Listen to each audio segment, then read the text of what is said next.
Assalamualaikum warahmatullahi wabarakatuh. Selamat datang kembali ya. Video ini untuk melanjutkan video pembahasan sebelumnya.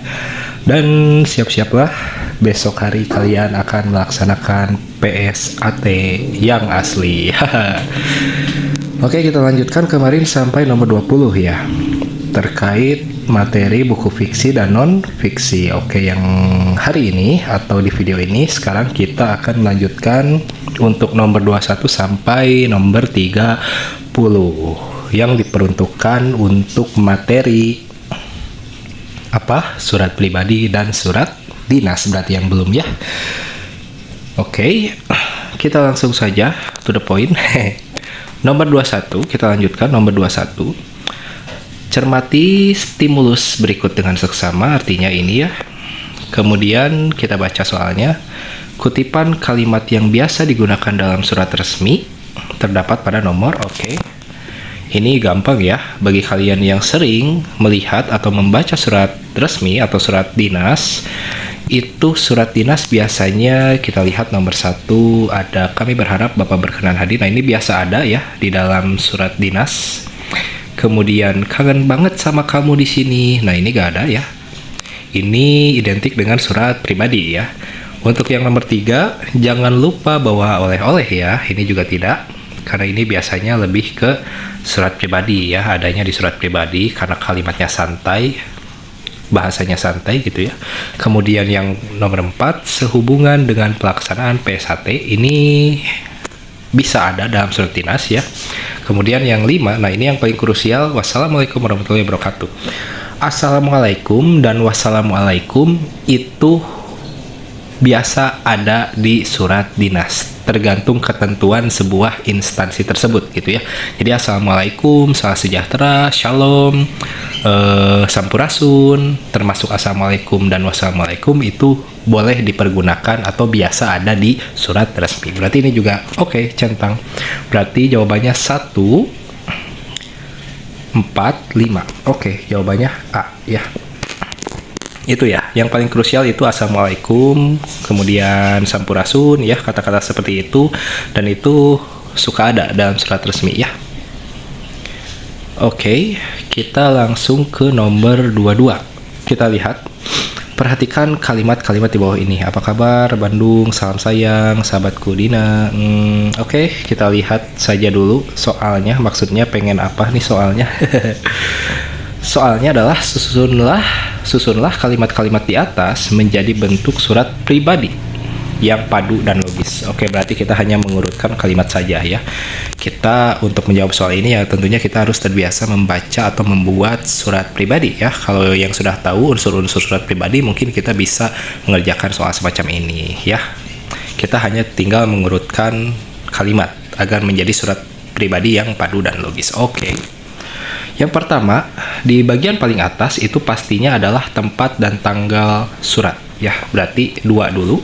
Oke, kita kasih tanda 2. Oh, terlalu besar ya, bentar.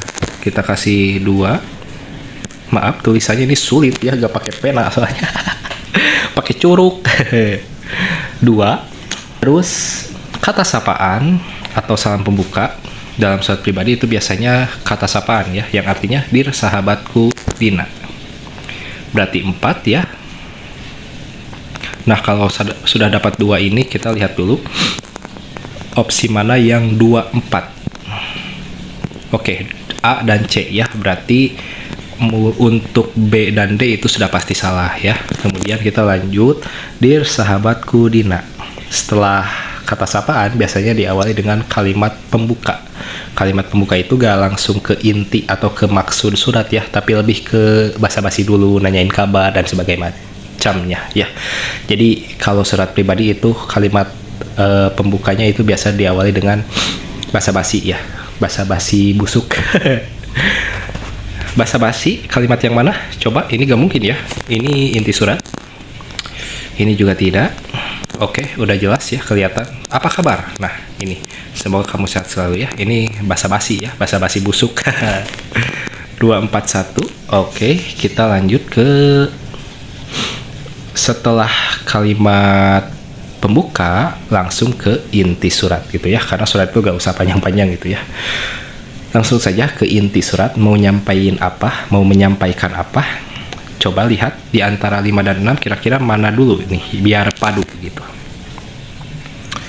Udah jelas yang 5 dulu ya, menceritakan inti dari maksud surat ya. Intinya adalah si penulis ini pengen menceritakan pengalaman tentang lomba melukis, dan dia berhasil meraih juara 2. Oke. Berarti ini inti suratnya 5 sudah jelas. 2 4 1 5. Kita di sini aja ya lanjutnya. 5 sudah 5, berarti langsung ke 6 ya. 6 itu ini mulai dari kalimat penutup tapi basa-basi juga ya. Bagaimana denganmu? Sudah lama aku tidak mendengar ceritamu. Ceritakan dong pengalaman seru apa yang kamu alami selama liburan kemarin. Aku sangat penasaran dan tidak sabar menunggu balasan darimu. Nah, ini kalimat penutup ya. 6.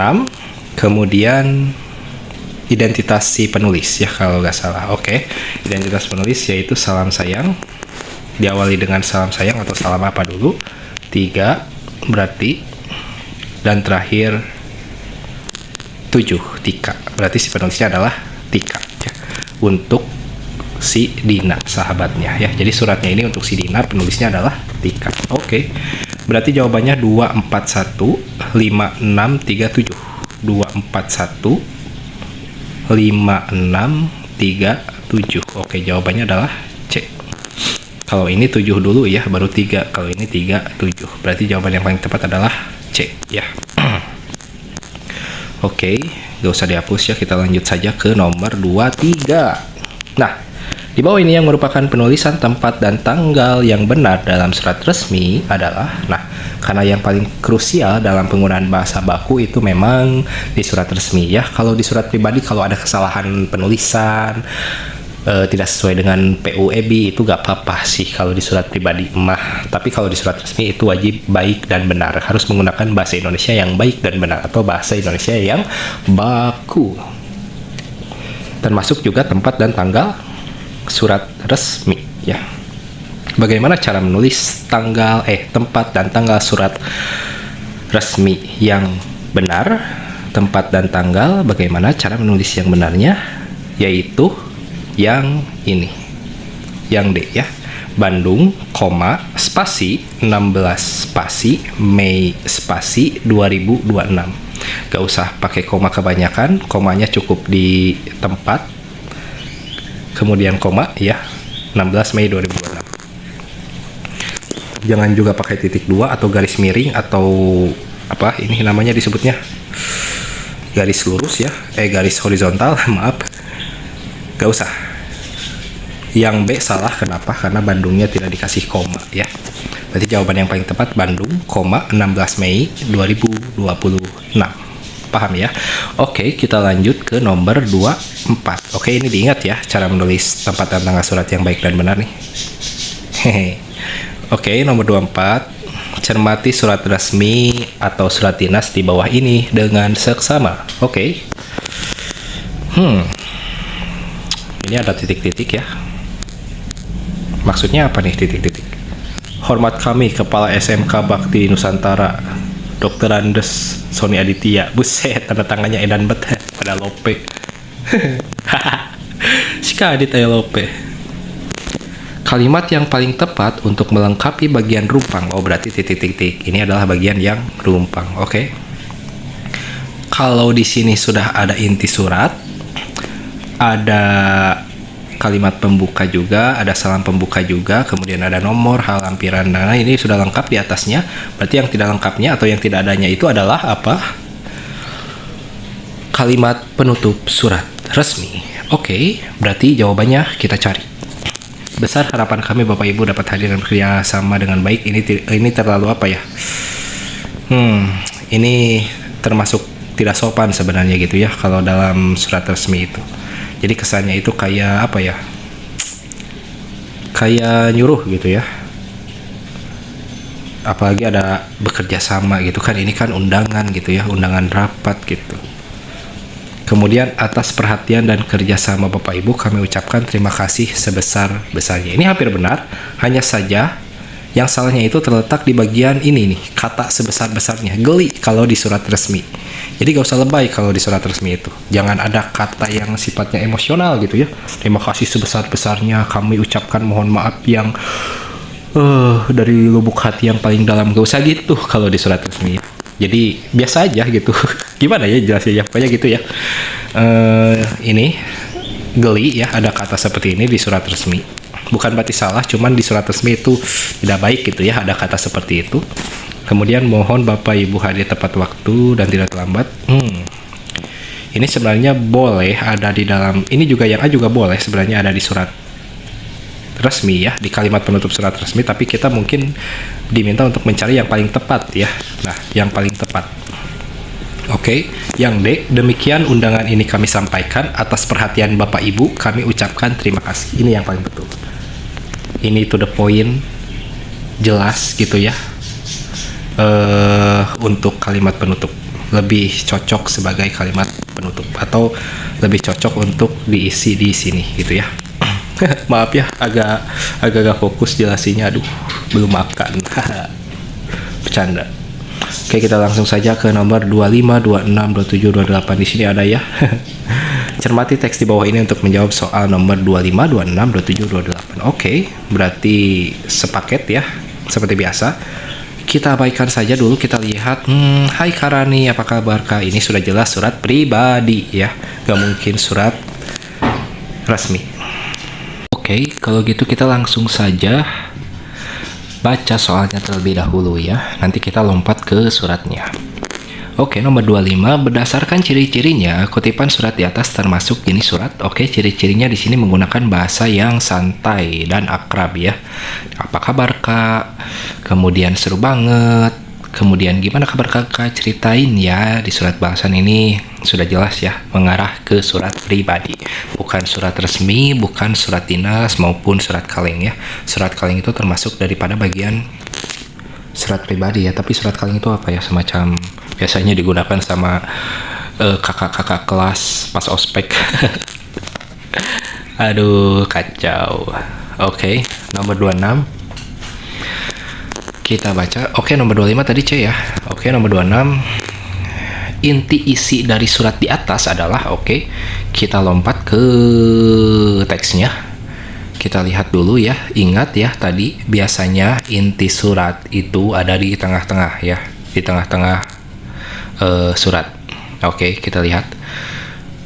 Ini kan sudah jelas ya, kalimat pembuka, kata sapaan, ini gak mungkin inti surat. Kita langsung berarti baca ini. Minggu lalu aku habis ikut kegiatan pramuka loh. Kami kemah di Gunung Merapi, seru banget Kak.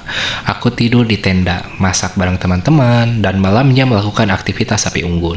Aku juga dapat pelajaran tentang kerja sama tim dari Kak Pembina. Kakak harus coba suatu hari, nanti kemah sama aku. Oke. Berarti intinya adalah si penulis ini ingin berbagi cerita tentang pengalamannya melakukan kegiatan pramuka, yaitu kemah di Gunung Merapi. Oke, kita coba lihat apakah ada opsi yang sesuai. A, kita lihat A dulu. Cerita penulis kepada kakaknya tentang kegiatan kemah pramuka di Gunung Merapi. Oke, ini sudah tepat ya.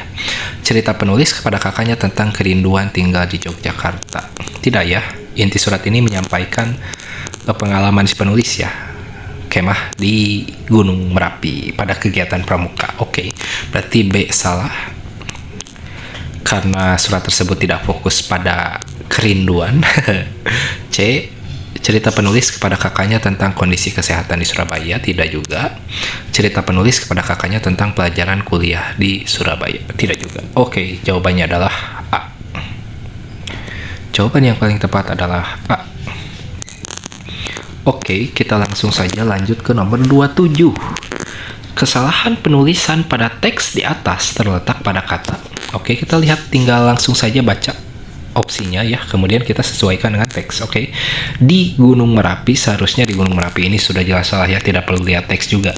Itu kan di sebagai preposisi, kan di sebagai penunjuk gitu ya. Jadi kalau di sebagai penunjuk tempat, waktu, dan sesuatu gitu ya, itu harus dipisah. Berarti ini sudah tepat ya A itu.